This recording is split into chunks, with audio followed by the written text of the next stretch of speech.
பாறை மீனில் fish fry எப்படி பண்ணுறதுன்னு பார்க்கலாம். பாறை மீனை வாங்கி இந்த மாதிரி கோடு கோடாக போட்டு வச்சுக்கிட்டேன், மேலேயும் போட்டு வச்சுக்கிட்டேன், பின்னாடி சைடும் போட்டு வச்சுக்கிட்டேன். அதுக்கு தேவையான மசாலா பார்க்கலாம். ஒரு ஸ்பூன் அளவுக்கு குழம்பு மிளகாத்தூள்லாம் ஆட் பண்ணிக்கிறேன். நீங்கள் தனி மிளகாத்தூளும் ஆட் பண்ணிக்கோங்க. கொஞ்சமாக மஞ்சத்தூள் ஆட் பண்ணிக்கிறேன். அப்புறம் ஒரு 1.5 ஸ்பூன் அளவுக்கு மல்லித்தூள் ஆட் பண்ணிக்கிறேன். அதுக்கப்புறம் தேவையான அளவுக்கு உப்பு ஆட் பண்ணிக்கோங்க. ஒரு 1/4 ஸ்பூன் அளவுக்கு பெப்பர் தூள், மிளகுத்தூள் ஆட் பண்ணிக்கோங்க. கொஞ்சமாக லெமன் ஆட் பண்ணிக்கோங்க, லெமன் ஜூஸ். அதுக்கப்புறம் தேவையான அளவுக்கு தண்ணி எவ்வளோ வேணுமோ அதை ஆட் பண்ணி நல்லா மிக்ஸ் பண்ணிக்கோங்க.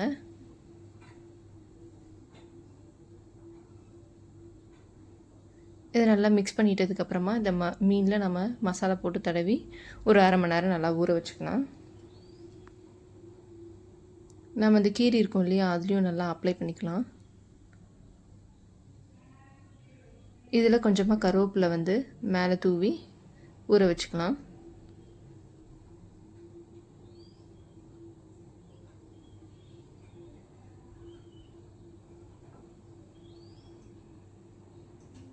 அதுக்கப்புறமா இது 1/2 மணி நேரம் ஆனதுக்கப்புறமா நம்ம பேனில் ஒரு தோசைக்கல் எடுத்து அதில் கொஞ்சமாக எண்ணெய் ஊற்றிக்கலாம். ஒரு ஸ்பூன் அளவுக்கு எண்ணெய் ஊற்றி ஹீட் பண்ணிக்கலாம்.